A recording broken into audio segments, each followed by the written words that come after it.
Des siècles, bien après la guerre entre les clans des hybrides de feu sur leur territoire, et bien après la disparition progressive des élémentaires sur Mahara, les races hybrides créèrent d'un commun accord le royaume des Lumières avec en son centre le gouvernement du trône des Lumières.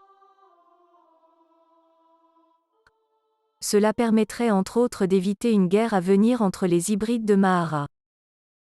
La loi du trône des Lumières fut instaurée sur Mahara.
Il y a donc des années de cela, les rois hybrides du Nord, du Sud, de l'Est, et de l'Ouest, créèrent le trône des Lumières sous la conduite de leurs oracles respectifs.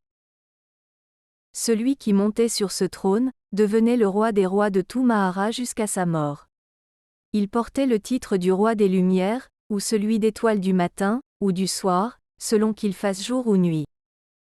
Tout le monde sur Mahara lui devait allégeance.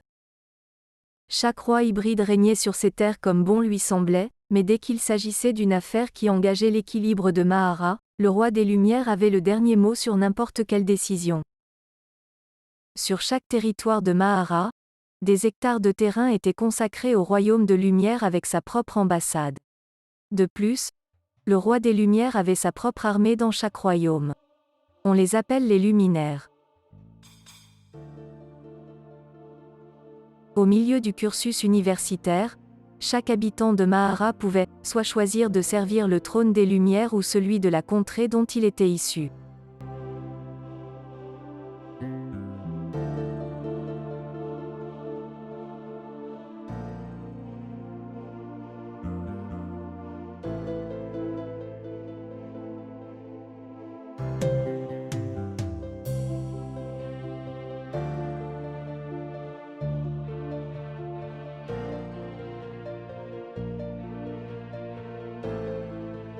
Une fois, le choix fait, il n'y avait aucun retour possible. Ceux qui choisissaient de servir le royaume des Lumières portaient le titre de luminaire. Ils ne se battaient plus pour leur clan ou leur contrée, mais pour la survie de Mahara.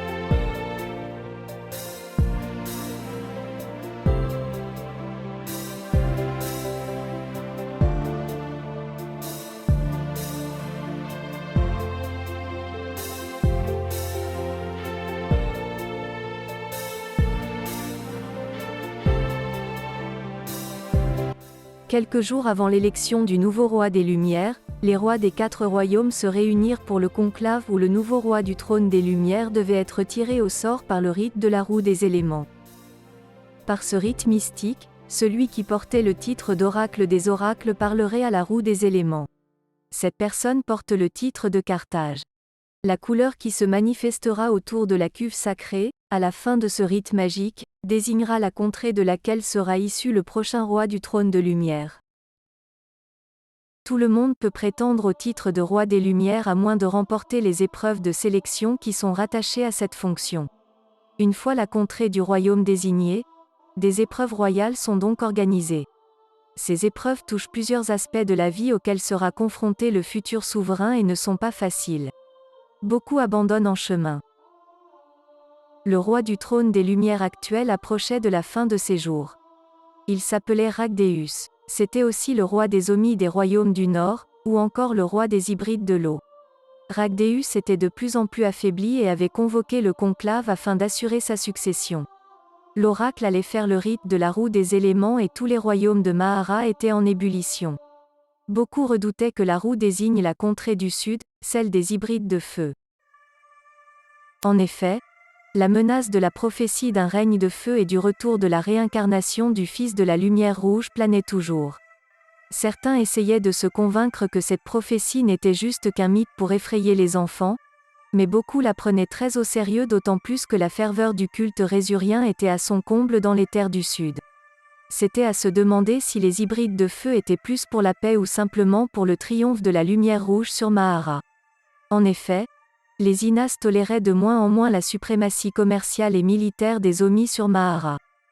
De son vivant, le roi Ragdeus avait réussi à tempérer la fougue des Inas, mais cette fois-ci, les choses semblaient différentes, et cela se ressentait dans l'atmosphère. Le jour du conclave, les oracles de chaque contrée arrivèrent avec la délégation royale auquel ils appartenaient dans la contrée d'Ovnir.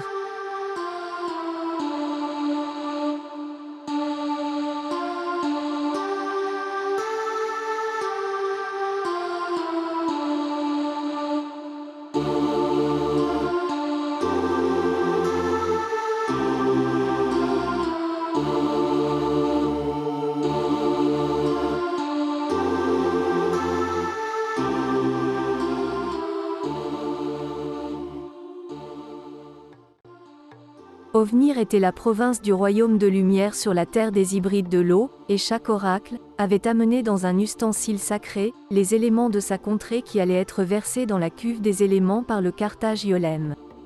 C'était un moment solennel et rempli de tension. La cérémonie débuta. Les muses du Carthage se mirent à entonner un chant liturgique avec des danses cérémonielles, tandis que le Carthage versait chaque élément des ustensiles sacrés dans la cuve. Une fois cela fait, il commença l'invocation et les muses firent silence.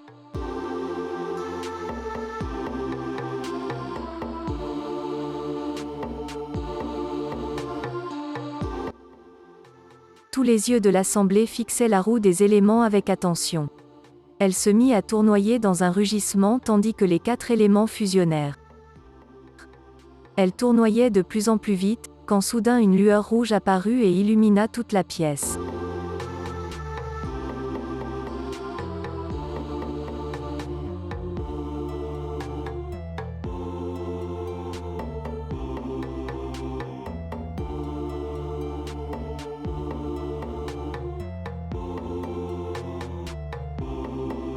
La délégation des hybrides de feu exulta de joie tandis que la reine Constantine poussait un ricanement diabolique.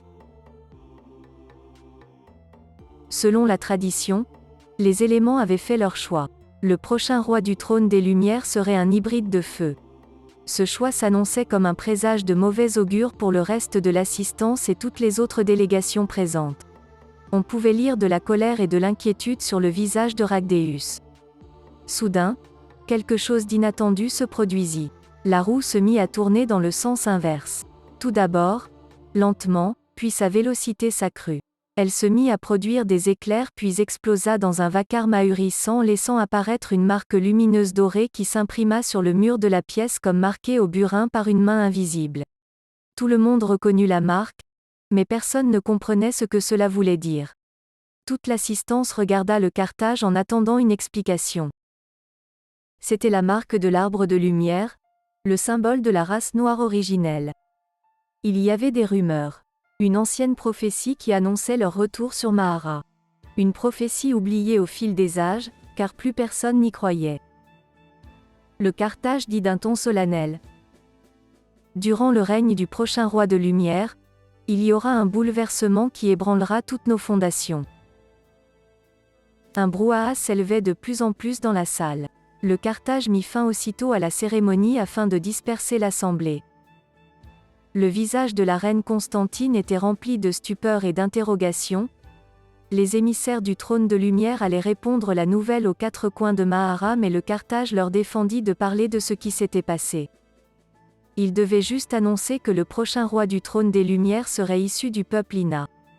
Cette nouvelle en elle-même était déjà fracassante pour les peuples de Mahara.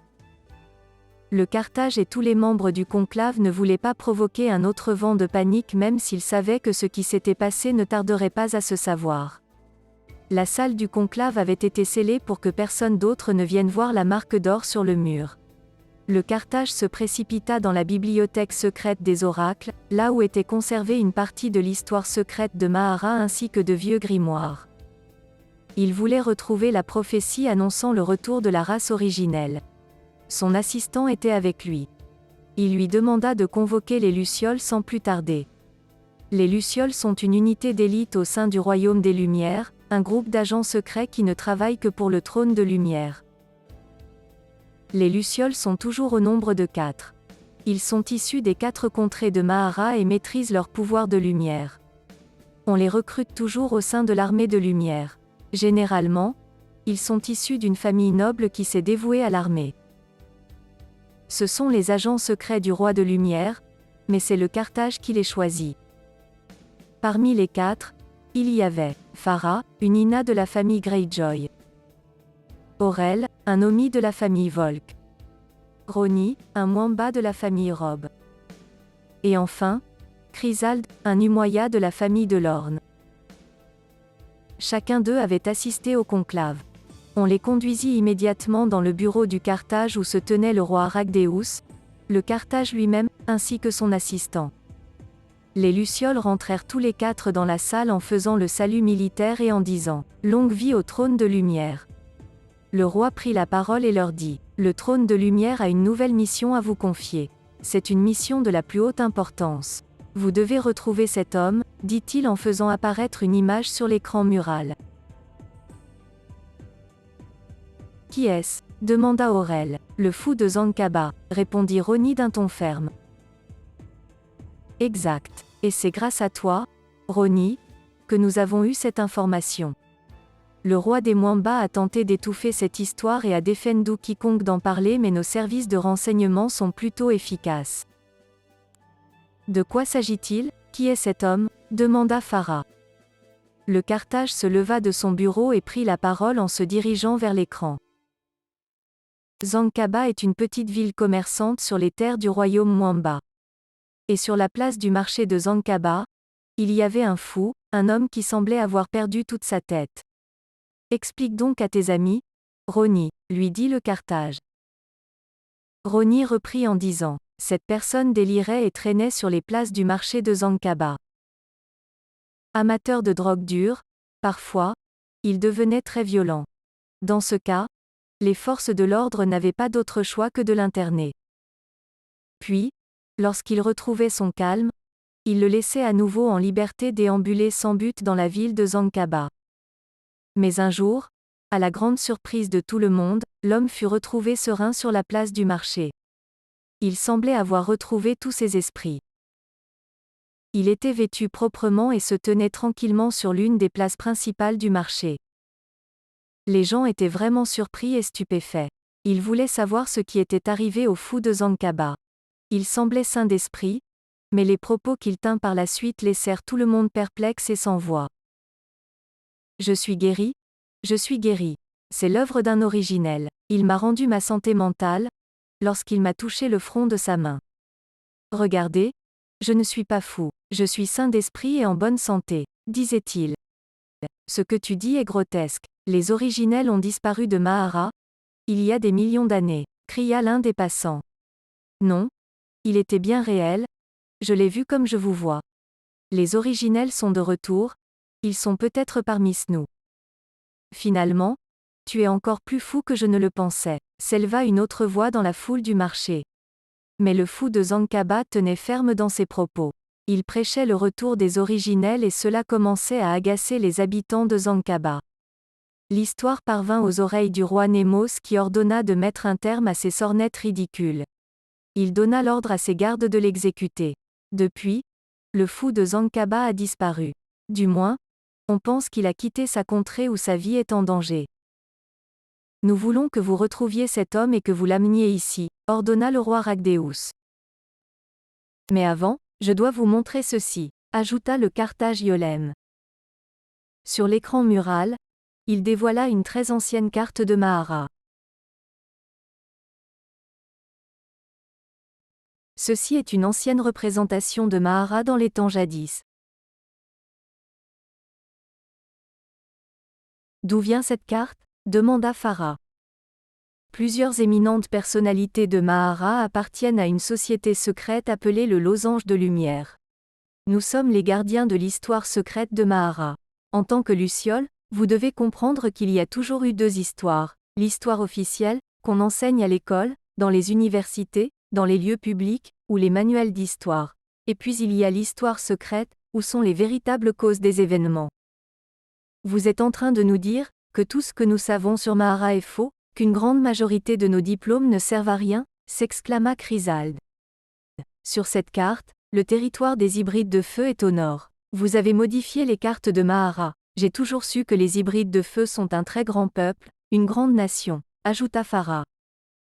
Notre société secrète est constituée de tous les éminents hybrides de Mahara. Il n'y a pas de supériorité d'une race hybride par rapport à une autre, Dame Farah, réprima le Carthage. C'est quoi ce cercle au milieu, ce territoire au centre ? Demanda Aurel. C'était le territoire ancestral des originels. Dans les cartes conventionnelles, ce territoire n'apparaît pas, car selon la légende, il a été englouti, dit-on. Mais en vérité, que s'est-il passé ? Qu'est-il advenu des originels ? Demanda Chrysalde. Certaines choses doivent demeurer secrètes jusqu'au moment voulu. Votre priorité est de trouver le fou de Zankaba. L'ordre du losange de lumière ne détient pas toutes les réponses. Comme vous, nous sommes en quête de réponses. Si le fou de Zankaba a raison, nous saurons alors ce qui est réellement arrivé au territoire perdu des originels. Si leur territoire a été englouti, vous avez certainement dû faire des fouilles. Les Omis possèdent de puissants sous-marins. On nous a raconté depuis l'enfance que les originels ont bâti la plus puissante civilisation de Mahara, et le fait d'avoir violé la loi de l'hybridation a précipité leur chute.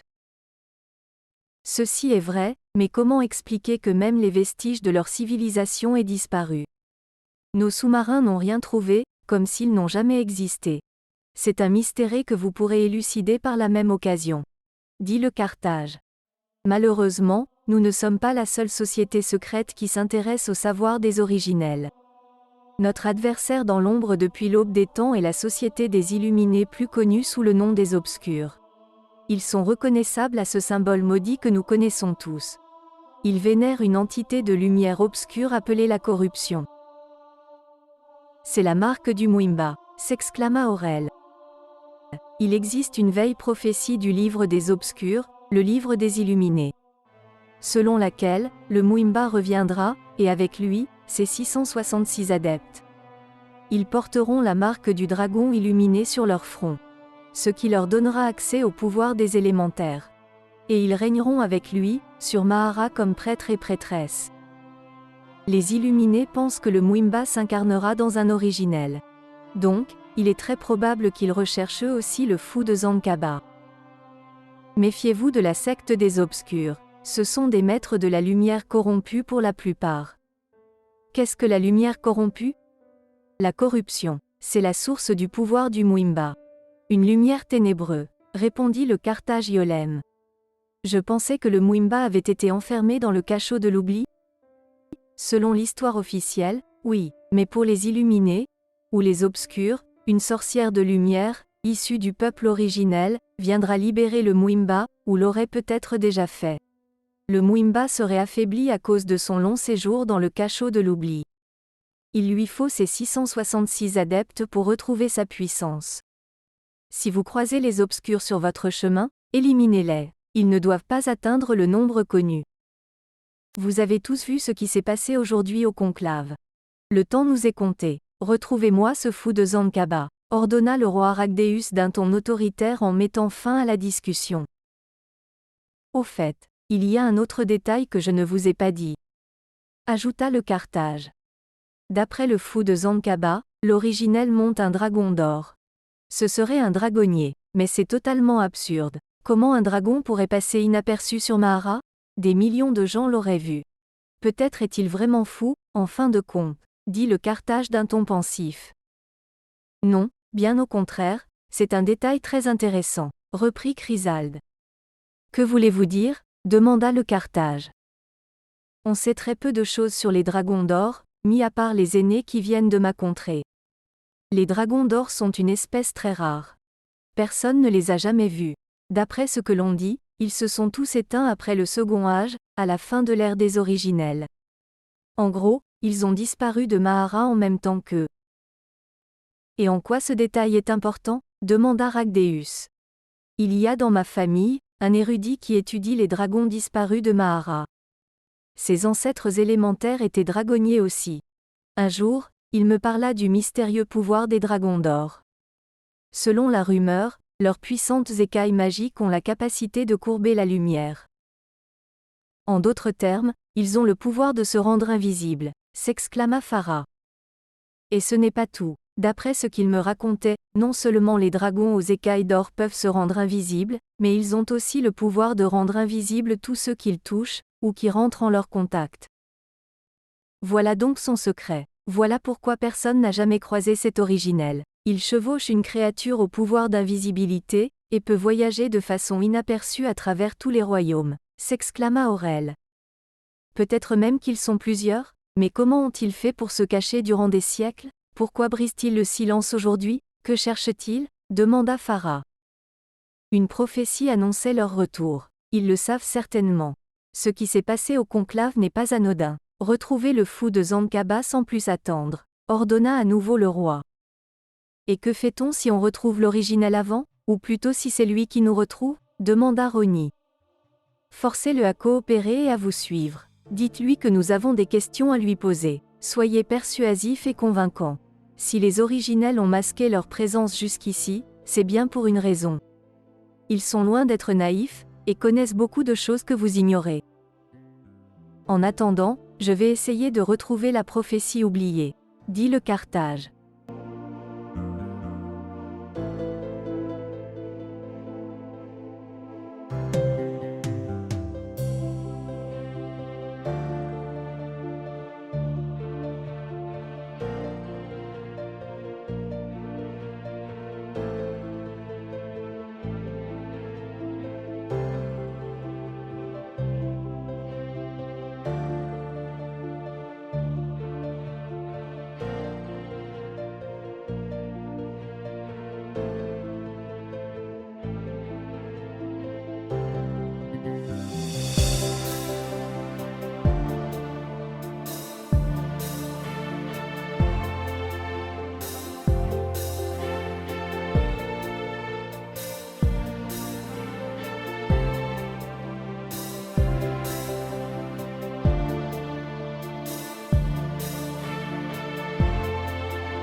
la terre, imprégnée de sa lumière. Nous sommes les enfants du soleil, les fils du Créateur, forgés du limon de la terre, imprégnés de sa lumière. Nous sommes les enfants du soleil, les fils du Créateur, unis dans le cercle de la vie. Nous sommes une famille, ensemble réunis, unis dans le cercle de la vie. Nous sommes la race du peuple originel, du peuple originel. Nous sommes les enfants de